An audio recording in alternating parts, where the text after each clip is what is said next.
now because the herd sizes across America are the lowest they've been since 1951. So you have a really short supply. In the meantime, we get all our customers coming in as Stu Leonard. They want to. Cattle ranchers, a White House official telling CNN the administration plans to let more beef from Argentina onto the shelves at American stores to help lower record prices on beef here in the U.S. And now beef prices are through the roof, yet U.S. farmers are allegedly dumping thousands of animals. What's really going on? Picture walking into your local grocery store staring at skyrocketing prices for brisket, tri-tip, and ground beef, while across the country ranchers are struggling to keep their herds alive, grazing cattle on drought-stricken pastures, or selling off breeding stock just to stay afloat. How can beef be so expensive at the store, yet the very farmers raising it are facing a full-blown crisis? Hey, this is a really wild and important story, and I think it's one that more people should understand. So grab a drink and let me walk you through what's happening right now with U.S. beef prices, why farmers are dumping animals, and what all of this means together. Retail beef prices, although he didn't elaborate. We are working on beef, and I think we have a deal on beef that's going to bring the price of beef. That would be the one product that we would say is a little bit. Right now, buying beef feels kind of like playing with fire in your wallet. Prices are absolutely surging, especially for those beloved grilling cuts like brisket and tri-tip. People heading into the grocery store or firing up their grills are feeling the pinch. That weekend, BBQ is no longer cheap, and even the regular cuts of ground beef don't feel regular anymore. According to recent reports, the price of beef has jumped from around $6.34 per pound up to roughly $9.26 per pound. That's not a small inflation bump. That's more like a price explosion. You might think, okay, inflation's wild, everything's up, not just meat. And you'd be right, to a point. Inflation absolutely plays a role here. Higher fuel costs, transportation costs, packaging, all of that feeds into what you pay at the store. But inflation isn't the whole story. There's a deeper structural problem that's driving this beef crisis. The U.S. cattle herd is shrinking, and shrinking hard. According to the USDA, the total number of cattle and calves in the U.S. has dropped to about 86.7 million head, the lowest level since 1951. That's not just a blip, this is a multi-year decline. For several years now, ranchers have been culling their herds, liquidating cows, especially breeding stock. Key parts of the breeding herd, heifers, young females, and cows, are not being replaced at the rate they used to be. In fact, the number of heifers available to become breeding cows is shrinking, and the number of cows that have calved is also down. Why is this happening? A big factor is cost. Running a cattle operation is expensive, and those costs have gone way up. Feed prices, land, labor, it's all gotten more costly. On top of that, prolonged droughts in big cattle regions have made grazing tougher, pasture quality worse, and forced ranchers into a choice they don't want to make: sell now rather than hold for breeding. And here's the tricky part. When cow-calf producers decide to sell heifers instead of keeping them to rebuild the herd, that means fewer future calves. That's a structural contraction, not just a short-term dip. So what does it mean when people say farmers are dumping thousands of animals? Well, it's less about some crazy, wasteful slaughter and more about economic reality. Ranchers are selling off large parts of their herds right now, especially breeding females. Because cattle supply is tight, individual animals are valuable. Selling them makes short-term financial sense, even if it hurts the future of the herd. It's not just desperation. In many cases, it's a rational business decision. This is driving a weird kind of paradox. Beef is expensive for consumers, but the supply-side crunch is pushing ranchers to liquidate more aggressively. As supply shrinks, wholesale and retail beef costs go up, and consumers feel it at the meat counter. But ranchers, rather than holding on and waiting, are cashing in. The result? We're stuck in a really uncomfortable middle. Demand for beef remains high. People love to grill, the summer BBQ culture is alive, and cuts like brisket, tri-tip, and ground beef are in constant demand. Meanwhile, the supply pipeline is weak, and no quick fix is coming. Rebuilding a cattle herd takes years, Heifers raised now won't necessarily contribute to a beef-producing herd for several seasons. According to the USDA's projections, that means tight supply could continue well into the next few years. What's also interesting is that this isn't simply a cyclical downtrend that always reverses quickly. Analysts suggest this is more structural than cyclical, meaning the contraction in the herd has deeper roots and may take a long time to reverse. When ranchers decide not to maintain breeding stock, you don't just flip a switch later and rebuild. It's biologically and economically complex. The gestation period, the time to raise calves, all these things matter. A pound of 80/20 ground beef at 5 stores northwest of Denver. Ground beef. First stop, Safeway. $8.99 a pound. Wow. We see those high beef prices. I think it's tempting to say what's going on right now. So where does that leave us? For the average person walking into a grocery store, it likely means beef will stay expensive for the foreseeable future. That beloved weekend steak or ground beef burger may come with a premium that doesn't feel justified by just inflation alone. For ranchers, it's a tough, heartbreaking calculus. Sell now to survive, or try to rebuild a herd that might cost more than what they're making in the short run. In the big picture, this is more than just a meat prices spike story. It's a fundamental challenge for the U.S. beef industry. Can it rebuild its herd in a cost-effective way while also meeting strong demand? Or will this contraction become a longer-term restructuring, reshaping how Americans buy, raise, and consume beef? Whether you're a grill master, a regular shopper, or someone who cares about the agricultural economy, this is something to watch. Because behind every expensive steak is a complicated tale of drought, economics, and tough choices by farmers.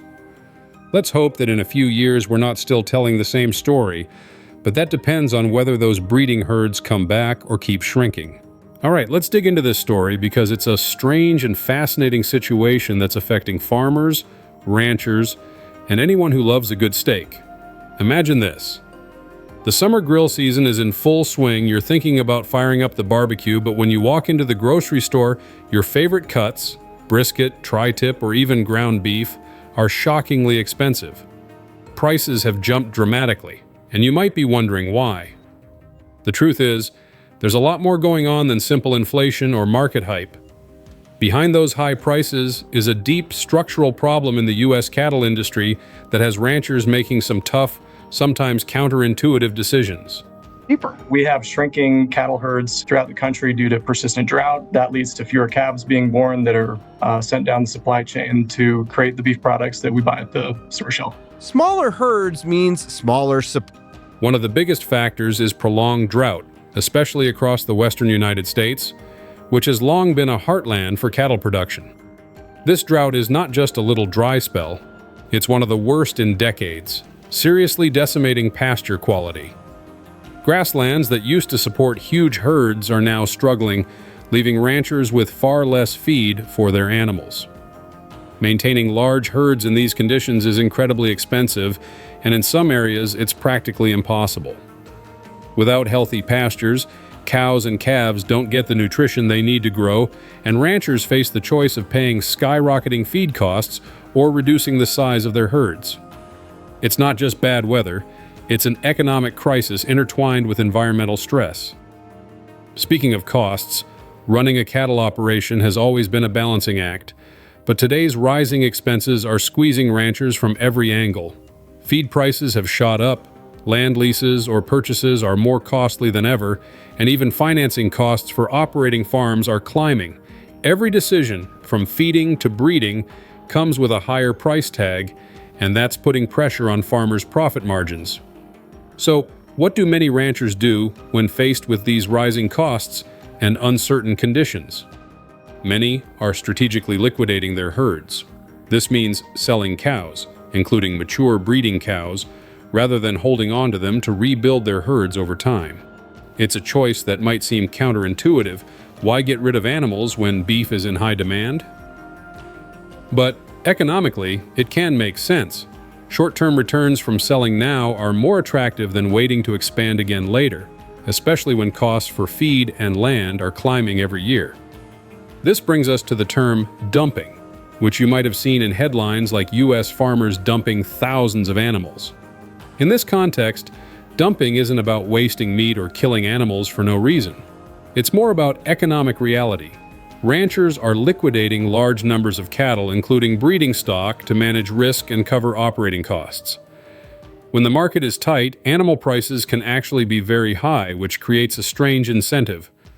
Selling now can bring in substantial revenue, sometimes more than what ranchers would earn if they kept the animals for breeding and waited for the next generation. Essentially, the market encourages them to sell because the short-term payout is attractive, even if it means the herd shrinks in the long run. The irony is that while beef prices at the grocery store are high, sometimes reaching over $9 per pound for certain cuts, not every farmer benefits equally from these conditions. Some ranchers are in a position where cutting herds is a survival strategy, not a profit play. High retail prices don't always translate to easy money for producers, especially when costs are rising so quickly that profit margins are thin or non-existent.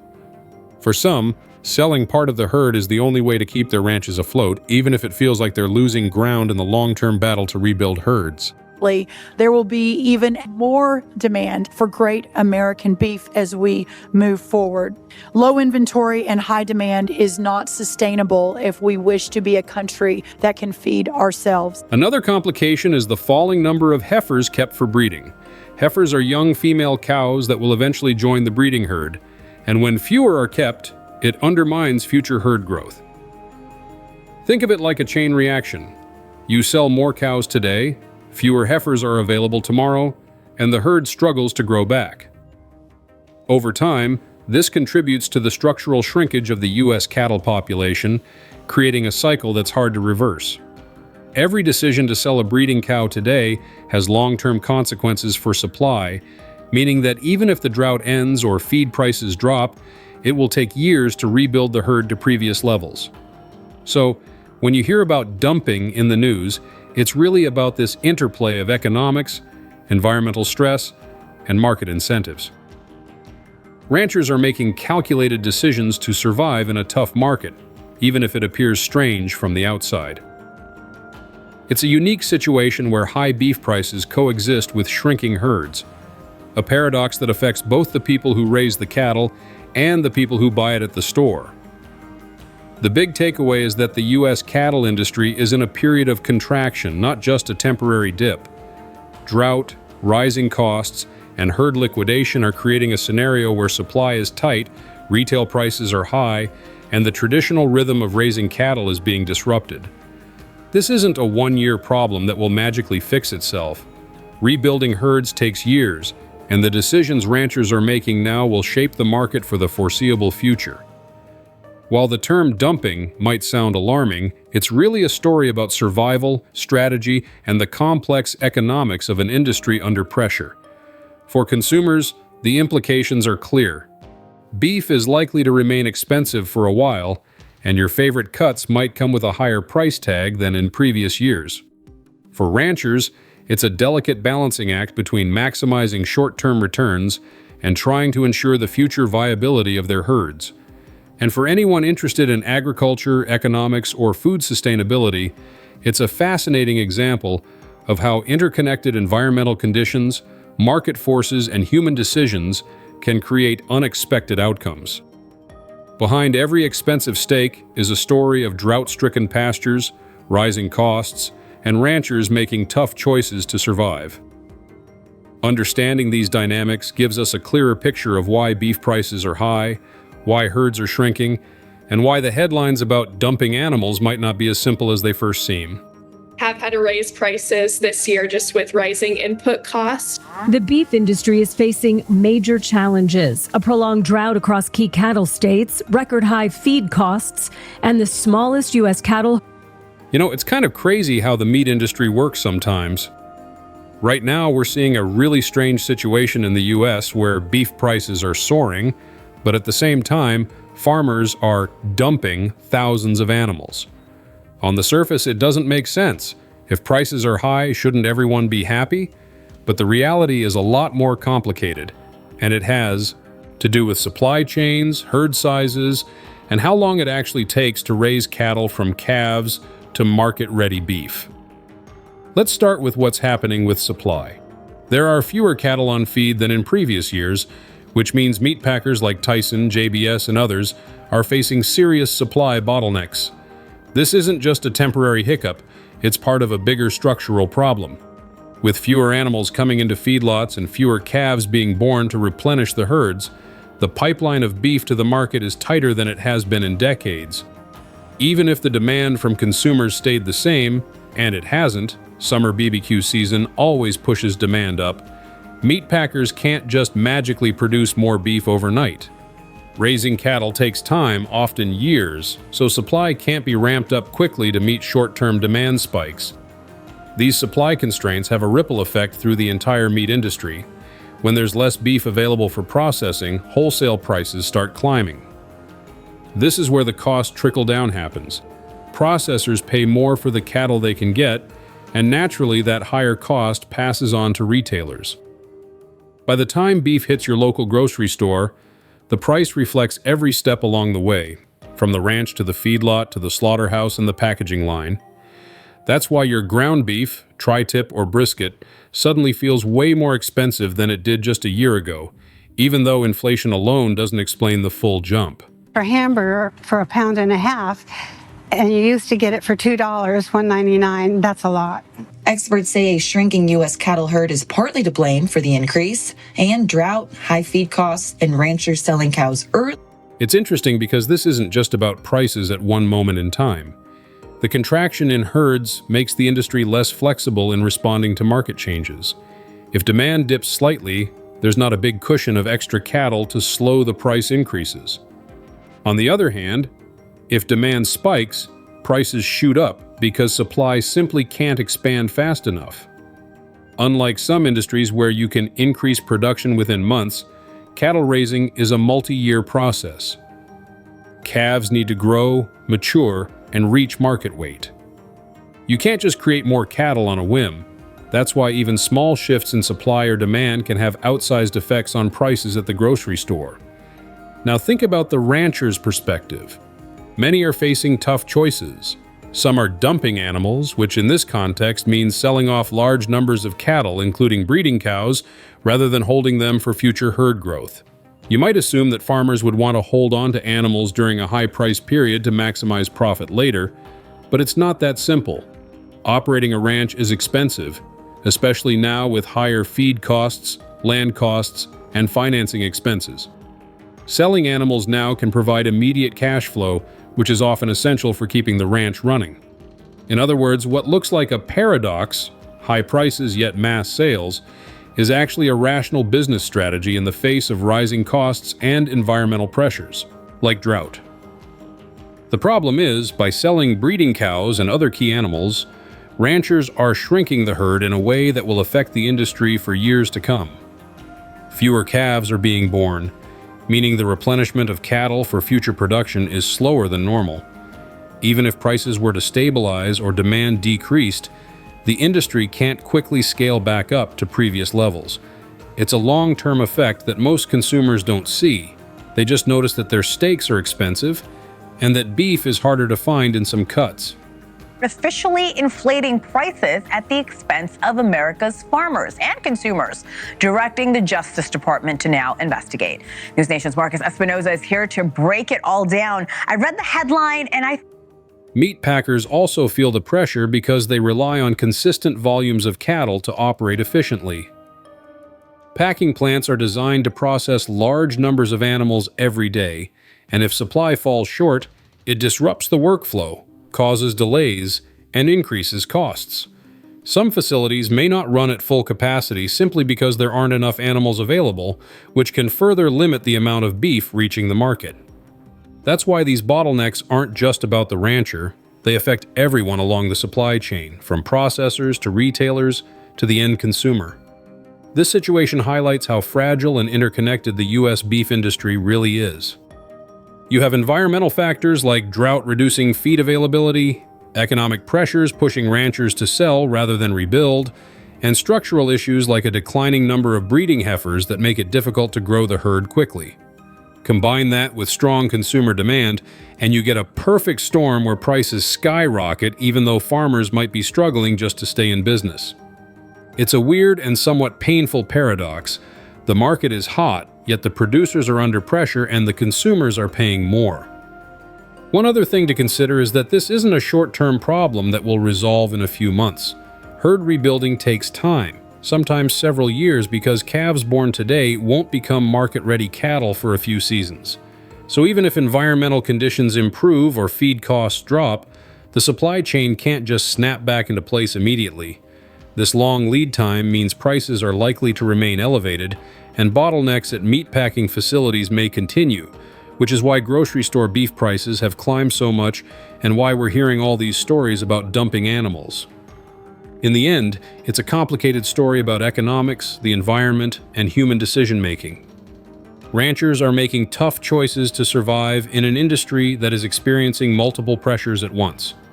Meatpackers are dealing with tighter supplies and higher costs, which eventually trickle down to consumers. And we, as shoppers, end up paying more for beef, even if we don't fully understand all the forces behind the price tags. It's a reminder that what seems like a simple purchase at the grocery store is actually part of a very complex system, one that's vulnerable to environmental shocks, market pressures, and long-term structural issues in cattle production. So next time you fire up your grill or pick up a steak at the store, it's worth thinking about all of the layers that brought that beef to your plate. The ranchers making tough decisions, the cattle being raised under challenging conditions, the packers trying to keep up with demand, and the long-term impact on the industry.